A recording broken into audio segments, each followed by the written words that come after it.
13 octobre, dans la thématique toujours du voyage au bout de soi. Et donc, ce sont là mes premières paroles de la journée, en tout cas paroles sonores, toujours. Donc, parler de cette réalité mouvante, dans le sens où on se réveille, on ne sait pas comment, cela se goupille et on retrouve non pas goût aux choses, on retrouve un peu d'énergie, un peu on arrive à se retrouver avec un corps qui a envie de faire. Évidemment, le problème, donc de nouveau, le voyage au bout de soi, en fait, on va jusqu'au bout et puis on revient. On est empêché d'aller en fait jusqu'au bout de soi, en fait, jusqu'à arriver devant un obstacle, premier soi, quelque part, dépasser le soi pour un autre soi, peut-être plus intéressant, plus prometteur, un peu moins figé, un peu moins paralysé. Et le problème dans cette histoire, la difficulté, c'est que on n'a pas envie, on a cette énergie dans le corps, on n'a pas envie de la bloquer dans un espace contraint. On a envie d'aller là, l'utiliser, l'exploiter ailleurs. Simplement dans cet espace qui s'appelle la ville, c'est un espace partagé et dans lequel euh, rien n'appartient à personne en particulier. Tous tous les endroits que je peux fréquenter sont déjà occupés par d'autres et ces autres ne sont pas spécialement des neutres. Ils peuvent très bien me un peu me causer des ennuis, ne serait-ce que euh, des ennuis, j'allais dire, mentaux. Je me rappelle de cette personne qui est arrivée comme ça, qui essayait de me rentrer dedans. C'est quelqu'un qui arrive et il vous oblige à vous écarter. Comment faire? Quelquefois, quand j'étais dans certaines situations comme ça, j'occupais un peu plus d'espace, j'écartais un peu les épaules et ça me permettait. Ou alors non, non, l'idée c'était quand on a quelqu'un en face qui arrive de façon décidée, il a envie de vous percuter. Donc le meilleur moyen que j'avais trouvé c'était de m'arrêter, de faire une sorte d'obstacle, de devenir un obstacle. Et il est obligé à ce moment-là de contourner l'obstacle. Donc quand on est dans un espace public, on a besoin d'élaborer des stratégies d'évitement.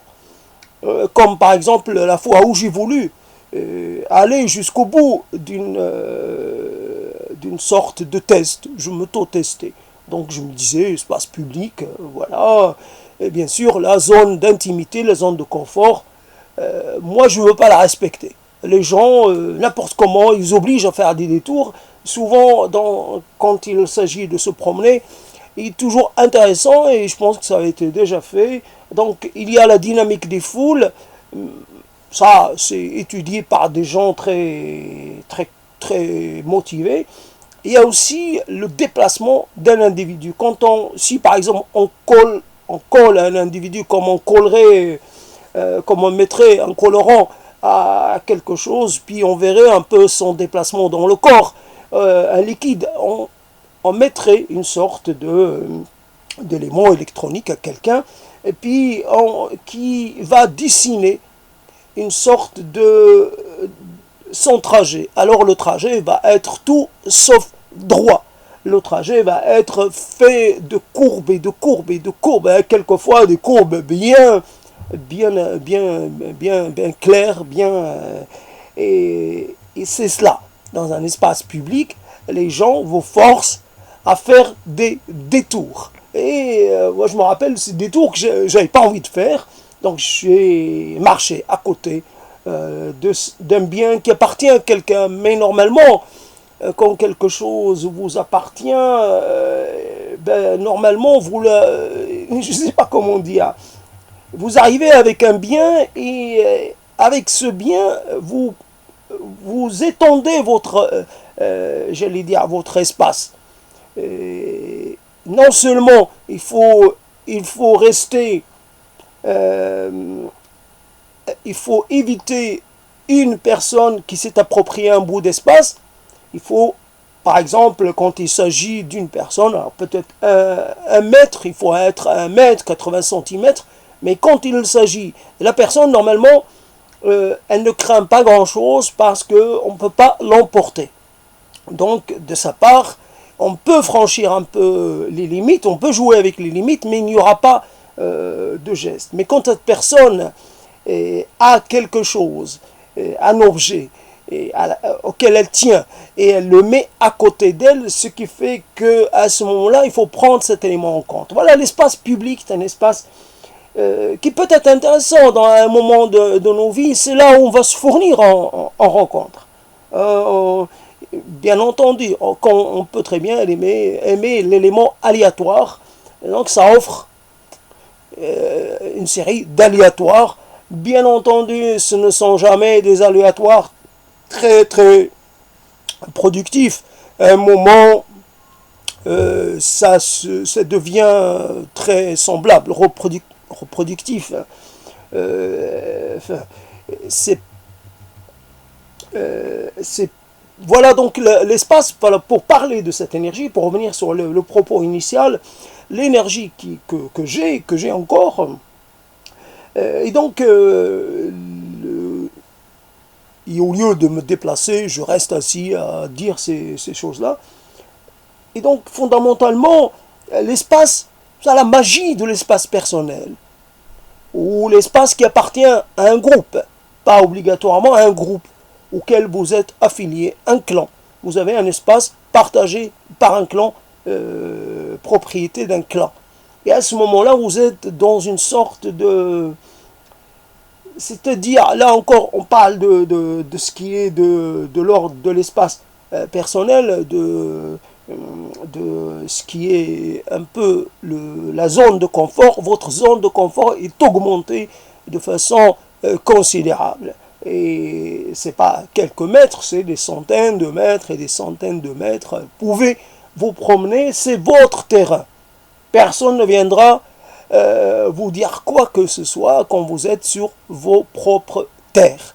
Voilà la chose que la ville ne nous autorise pas à ressentir. La ville et donc... Et puis, évidemment, si on laisse de côté le lieu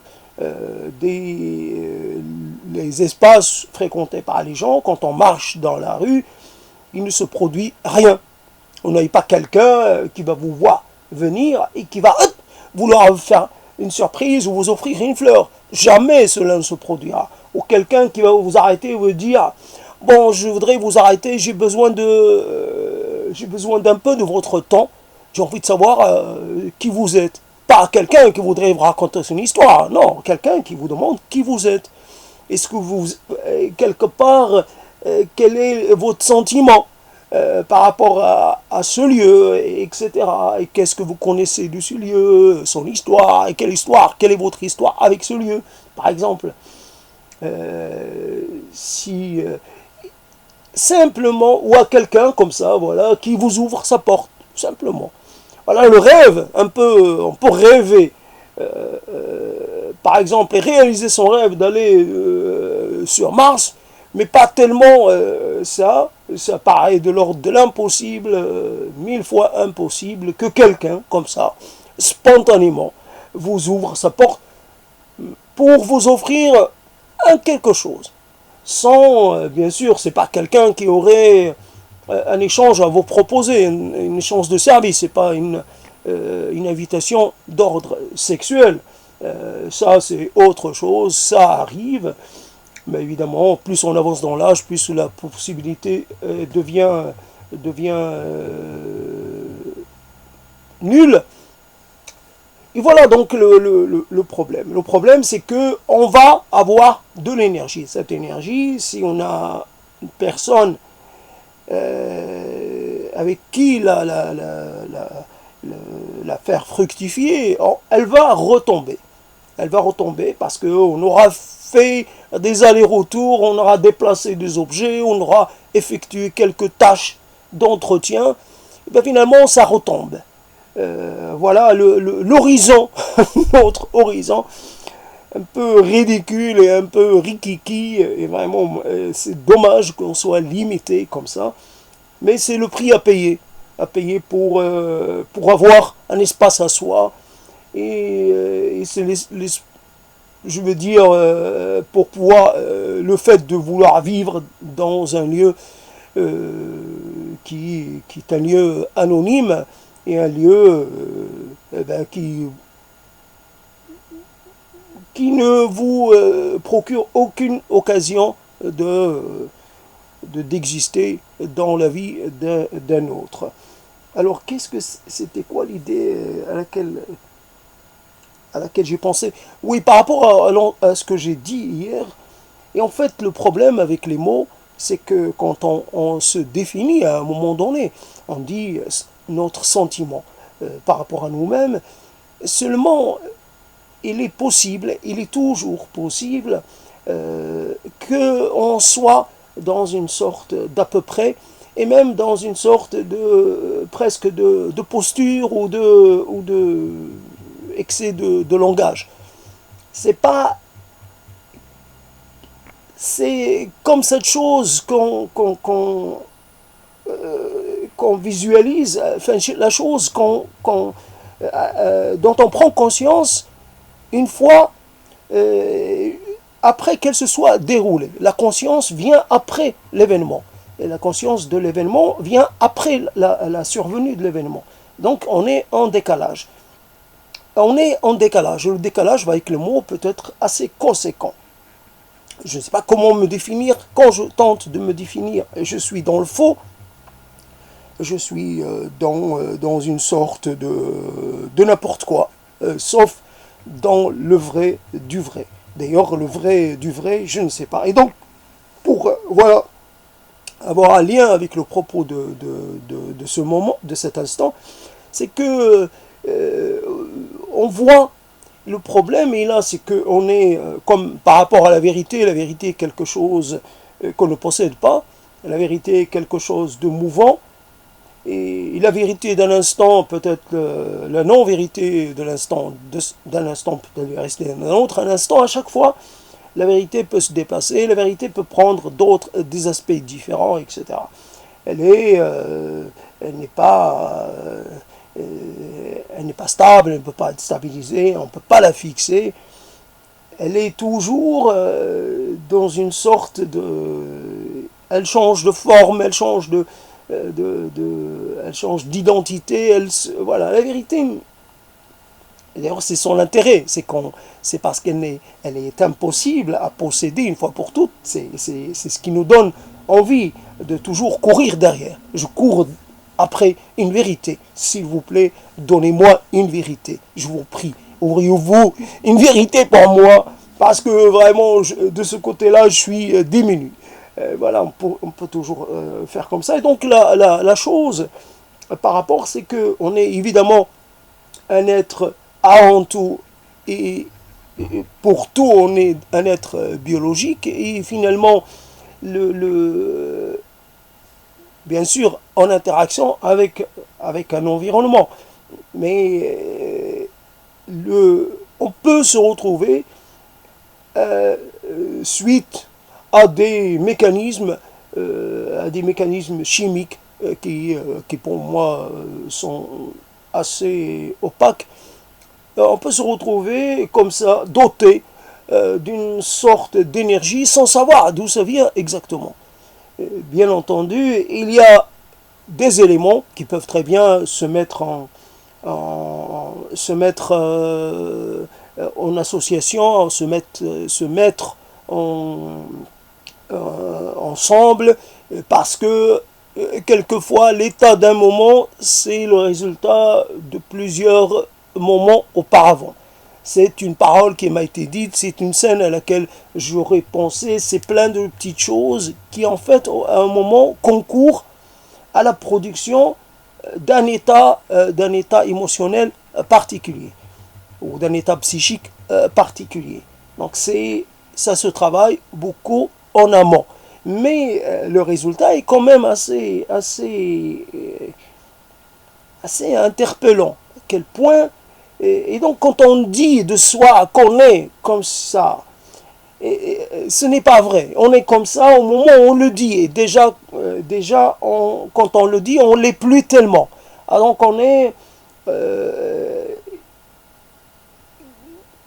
il faut un peu, à chaque fois, il faut rétablir les choses dans la vérité de l'instant. Et la vérité de l'instant, là aussi, elle est en déplacement, elle est mobile. Donc, on court derrière et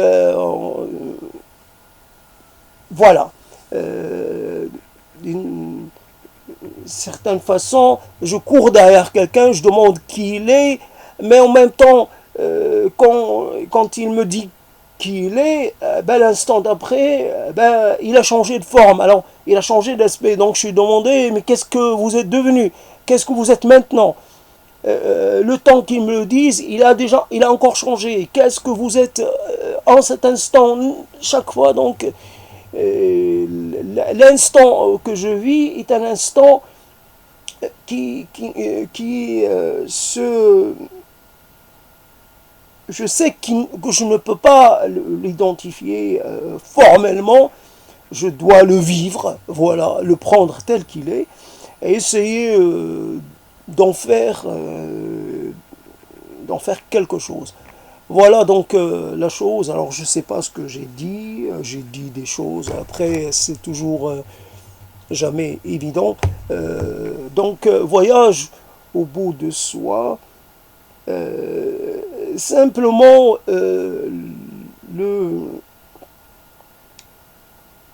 les choses vont rester un peu dans leur état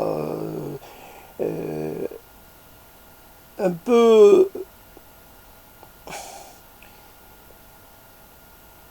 qui ne s'incorpore pas dans quelque chose en particulier. Un état, ce n'est pas un état totalement premier, mais un état intermédiaire entre un état initial et un état terminal. Il y a quelque chose qui n'est pas terminé, qui n'est pas terminé.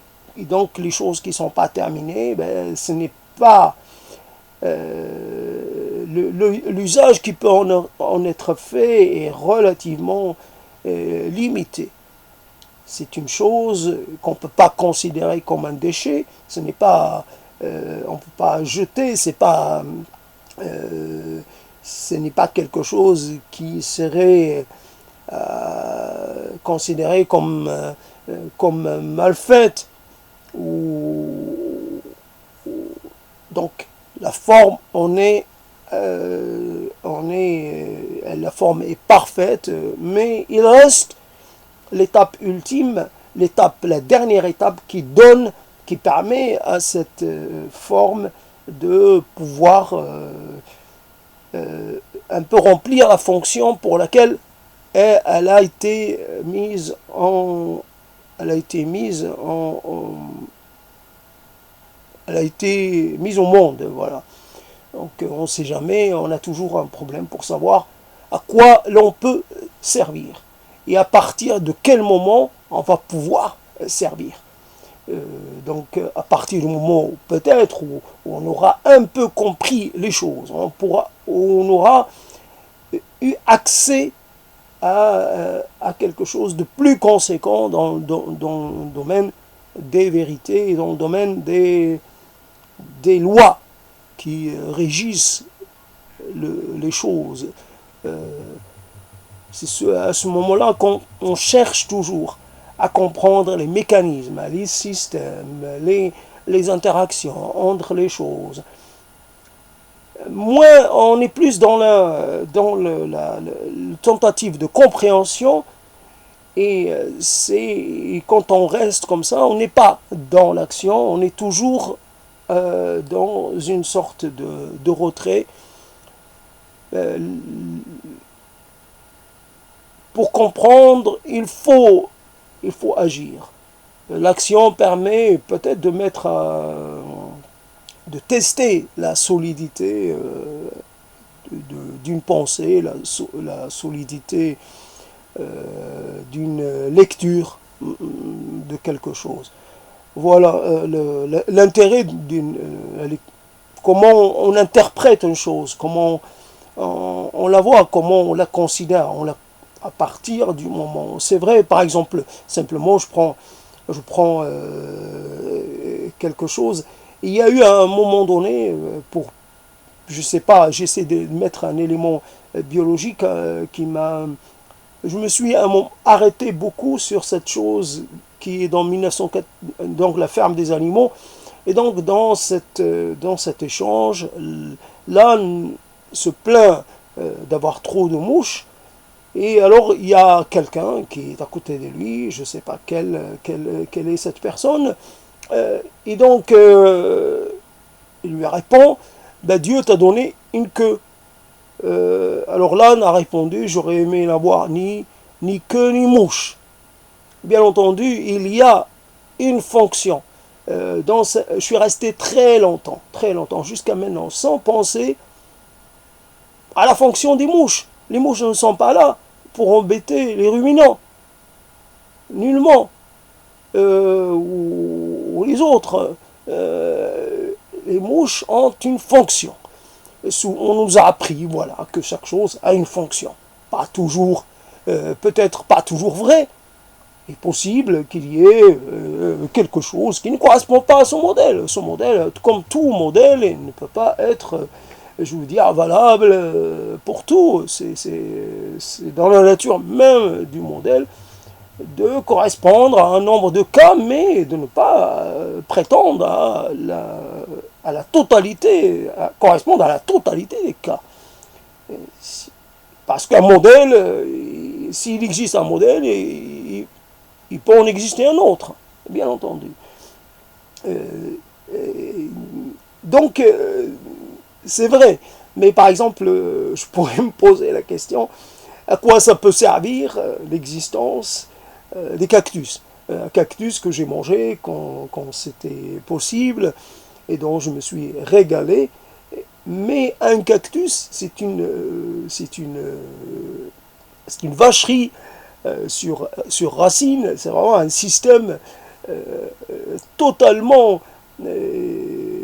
vous avez des plantes qui se défendent de façon chimique, qui produisent des... comment on appelle ça, qui produisent... Aïe, j'ai oublié le terme. Des alcaloïdes et des choses comme ça pour se défendre contre les ruminants. Mais le cactus, lui, il a des épines. Donc finalement, à moins d'être un chameau, encore, c'est impossible de pouvoir le boulotter. Et après, pour ce qui est du fruit, le fruit se défend. Donc le fruit se défend avec des petites épines qui, quand vous en attrapez, ben, ça vous fait un petit abcès. Vous ne pouvez pas échapper, donc si vous l'avez sur la langue, donc il faut vraiment, pour avoir droit aux fruits, il faut faire un effort disproportionné par rapport au bienfait ou par rapport à... et le fruit lui-même il est composé de graines, il n'est pas composé de pulpe, c'est plus des grains, des graines dans lesquelles il y aurait de la pulpe. Et vraiment, alors quand vous le mangez, vous êtes juste, c'est pour permettre, en fait, c'est pour aller, pour vous rendre service directement. Je ne sais pas, il n'y a pas un rapport, il n'y a pas un équilibre entre ce que la plante vous donne et ce qu'elle vous demande. Elle vous donne 2 tiers de graines et 1 tiers de pulpe. Mais ça reste bon, malgré tout, et on accepte cet échange. Simplement, les choses... voilà un cactus. Un cactus, l'image, simplement quelque chose qui est en voie d'extinction, par exemple au Maroc, attaqué par les cochenilles, mais en tout cas des paysages sont en train de se modifier, des paysages, j'allais dire, centenaires, oui, sûrement, centenaires, ont disparu. Voilà, la physionomie même des villages a changé suite à la disparition, parce que quand c'est attaqué par les cochenilles, ben, il n'y a pas d'autre solution que de brûler. Donc ces cactus pour empêcher, mais ça ne marche pas, mais on brûle quand même. Et donc il y a un lieu qui pouvait servir un peu comme une sorte de refuge pour la faune, la petite faune, quelque part, ben cela a disparu. Après, il y a donc un cactus simple, rien d'exceptionnel, c'est pas quelque chose qu'on mettrait à la table des rois, mais un cactus, ça vous fait voyager. Rien qu'au niveau de ces dénominations, on peut faire un voyage vraiment. Alors ça peut être la figue, quelque part on appelle la figue épineuse, quelquefois, mais souvent, c'est peut-être la date indienne, souvent c'est en rapport avec son origine, avec les Indes, tel que ça avait été découvert par je ne sais plus qui, mais je m'en fous, c'est finalement on a appelé ça les Indes, et tout ce qui a été trouvé là-bas a été appelé Indien, d'Inde, etc. Et les cactus, alors je ne sais pas qui les a amenés d'Amérique centrale pour les mettre en Afrique du Nord, par exemple, pour les acclimater, je pense. Après, ça s'est étendu au sud de l'Europe, etc. Mais en tout cas, voilà, le cactus, et Proche-Orient et tout. Mais a priori, c'est peut-être venu avec les Portugais, avec les Espagnols, mais d'abord au niveau de l'Afrique du Nord, ou peut-être du sud de l'Espagne, je ne sais pas. En tout cas, voilà donc quelque chose qui vous fait voyager. Elle fait voyager de suite. Elle vous met un peu en relation avec un passé terrible. Ce qu'on appelle la découverte, ce qu'on pourrait appeler, par d'autres termes, qui correspondent mieux à la situation, l'arrivée et la conquête de ces territoires-là, ça fait réveiller un peu la douleur de ces gens. On y repense. On repense à leur souffrance et à ce qui leur est arrivé, ce qui pourrait encore leur arriver, les conséquences de cette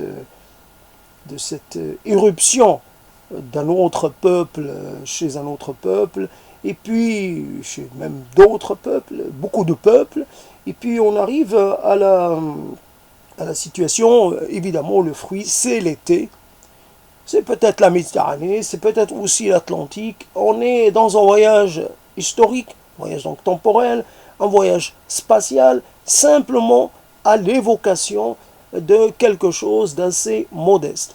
Et c'est ça qui est intéressant, c'est partager, c'est avoir l'autre pour vous accompagner dans ce voyage. C'est l'intérêt du voyage, et le côté le plus intéressant, c'est de le partager. On est toujours, notre vie en fait, la chose, je ne sais pas, la chose la plus essentielle, c'est le partage.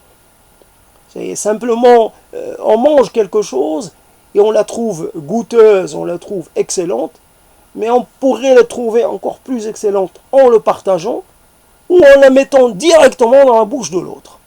C'est peut-être un peu excessif, mais voilà, ce que j'avais prévu de manger, ben je te le passe. Voilà, mange-le, régale-toi avec. Et comme si moi, je veux dire, je me régale doublement. D'abord, j'ai une sorte de récompense, je ne sais pas, parce que j'ai fait un petit sacrifice, et puis j'ai la satisfaction d'avoir permis à quelqu'un d'avoir d'avoir quelque chose qui lui a fait du bien pendant un moment, Et j'imagine, évidemment, la suite, c'est le souvenir de cet instant. Donc, c'est ça qui me fait penser à cette histoire qui est racontée comme ça. Un sorcier, voilà, vous l'invitez chez vous, même un vampire, là on est plus dans encore un autre degré de la fiction, mais un sorcier, vous l'invitez chez vous, vous partagez le sel ou je sais pas quoi avec lui, oui voilà, vous partagez, et il devient chez lui.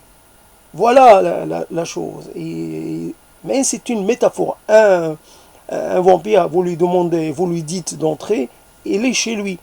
Mais c'est ça la chose. C'est ça c'est que en fait, euh, dans quelque part on dit on a partagé le pain et le sel. Là, il n'y a pas de magicien, il n'y a rien, il n'y a personne d'autre dedans, c'est juste deux humains tout à fait normaux qui ont partagé. Et cela crée un lien entre eux. Et le partage, c'est ce qui vous permet d'exister dans la vie de l'autre, d'y avoir une sorte d'habitation, d'existence permanente. Vous avez fait cela, vous êtes en permanence comme chez vous. Voilà, c'est le partage. C'est le partage qui fait qu'on est considéré comme une sorte de frère ou de sœur, une sorte de comme si on était dans la même si on constituait en quelque sorte une sorte d'organisme unique. Et évidemment, les ruptures, ce qu'on fait un peu contre ce serment, qui n'est pas dit comme ça, mais c'est un serment contre cet acte-là, cet acte ultime. Quand on porte atteinte à cet acte, on est considéré comme un maudit, finalement. On est maudit et on porte ça toute sa vie. On a enfreint une règle qui, normalement, ne peut pas être enfreinte sous aucun prétexte. Partager le sel et le pain, et ça y est, et pourtant c'est la chose la plus rudimentaire. On ne va pas parler, on ne va pas partager plus. J'allais dire, j'arrive avec du pain, le plus banal possible, avec du sel, mais en fait le sel c'est dans le pain. Donc quelque part, j'arrive avec du pain, et ça y est, je me fais un allié pour le restant de mes jours. Non, et à ce moment-là, je pourrais partager avec des milliers de gens, et à ce moment-là, j'ai des milliers d'alliés. Ça va un peu loin, mais c'est le côté, en fait, on a partagé un moment, on a été ensemble, c'est parce qu'on a fait communauté à un moment donné, c'est parce que on a pris plaisir ensemble à quelque chose, c'est-à-dire, c'est parce qu'on a été capable à un moment donné d'être parfaitement équivalent, parfaitement en adéquation l'un avec l'autre, parce qu'on a été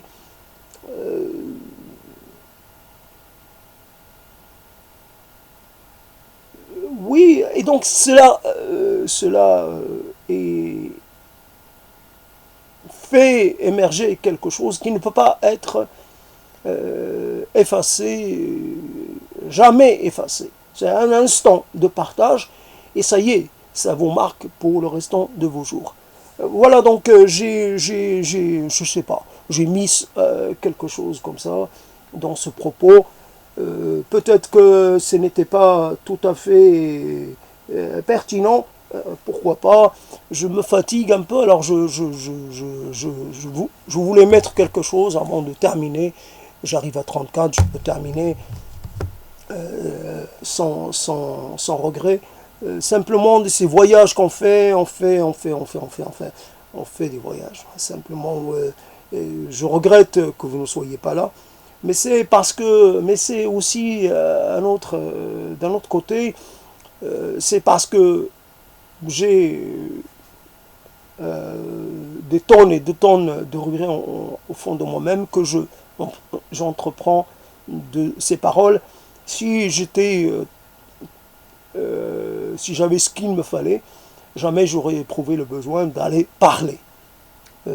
C'est en même temps, je ne considère pas ça comme quelque chose de très particulier, de très exceptionnel. Simplement, il y a là l'effectivité,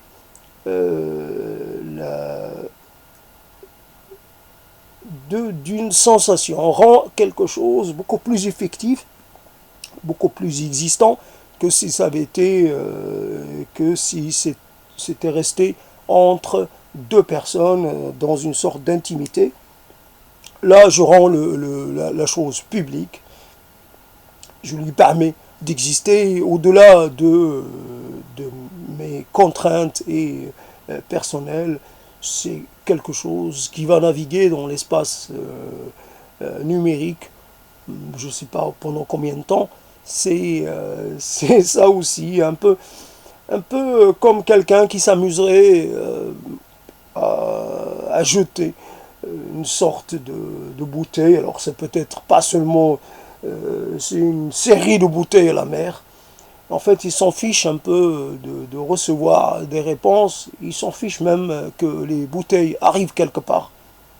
Ça ne le dérange pas qu'elles atterrissent au fond de la mer, ça ne le dérange pas qu'elles atterrissent au fond, dans le ventre d'une baleine, peu importe. Simplement, c'est comme ça. On multiplie un peu les messages, les propos, je sais pas.